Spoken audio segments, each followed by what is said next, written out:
let's start with your dog, and it's one that we're both going to be on Tuesday night. Yeah, I think this is a really sound underdog pick. I'm going with the Buffalo Sabres to beat the St. Louis Blues on the road. It will be a back-to-back spot for Buffalo, but that's very much being priced into the market here. When you look at these two teams, it really isn't a very hard case to say that Buffalo is just strictly better than St. Louis. They have a plus 17 goal differential. The Blues have a minus 18 goal differential. The Sabres have a better winning percentage altogether. The splits get even crazier when you look at this.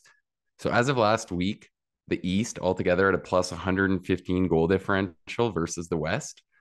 When you look at these team splits, they're both playing a huge role in that. St. Louis is 7-11-1 versus the East. Buffalo's 13-7-1 versus the West. So there's just so many arguments that say Buffalo are straight up just the better team here. And obviously, St. Louis have the situational advantage being at a traveling back to back for Buffalo. But that's really it. I think outside of that, the case is very clear that Buffalo are the better side. And I should note their underlying analytics are far better too. So really, wherever you want to look at it, record, results, analytics, goal differential, they're all better. Buffalo are perfectly healthy. St. Louis might not have Buchnevich for this one as well. So I think this is a great price. It's probably going to move heavily towards Buffalo, I think, because there really just isn't anything you can be looking at that suggests the Sabres aren't the better team. So hopefully that's reflected. I think we're getting a good number to back them here. Yeah, I'm with you on Buffalo. I think you laid it out pretty well, so won't really get too much further into it. All right, my underdog, Chicago Blackhawks. They are plus 190 in Vancouver against the Vancouver Canucks. Canucks minus 225 in Rick Tocchet's coaching debut. The over-under here is 6. This is a bet on an underdog bet on a couple of fronts. First of all, the price is outrageous, and it's going to probably get even more outrageous. And it's going to be people betting into the new coach, the new manager bounce with Tocchet taking over for Bruce Boudreau. But I actually think that this is an outlier situation where we might not see that kind of bounce for a couple of reasons. One, the Canucks they haven't, it's not that a lot of times when coaches get fired, the underlying analytics show that it's just a team being unlucky. It's a goaltender. There's that old hockey cliche. You show me a fired coach, and I'll show you a goaltender that's struggling. And that's not what's going on here. Sure, the goalies haven't been good for Vancouver, but it's much more of a issue with the roster construction. The defense is a mess. They make a ton of mistakes. They just can't manage the puck.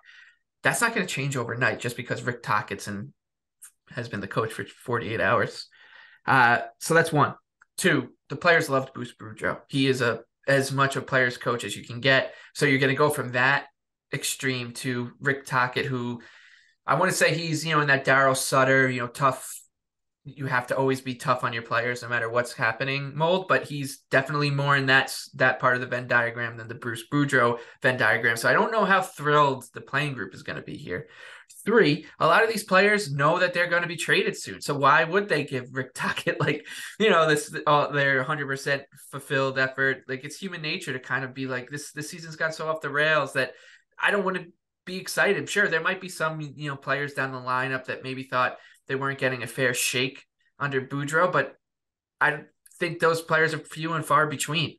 JT Miller was playing a ton. Elias Pettersson was playing a ton. This wasn't a usage problem. This was just the team isn't very well constructed problem. So people are going to bet into this narrative that the team will bounce back a little bit under Rick Tocchet. We saw them do it last season under Bruce Boudreau when Travis Green got fired. They went on a crazy tear and put a little pressure on the playoff race. That's just not going to happen here. There's nothing really to play for this team.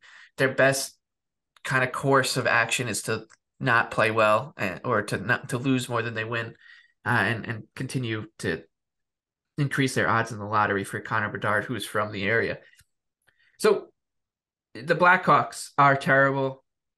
They're going into a weird environment here, but plus 190 against this Vancouver Canucks team, who's only 9 points better than the last place team in the NHL, which is Columbus right now, is a great number.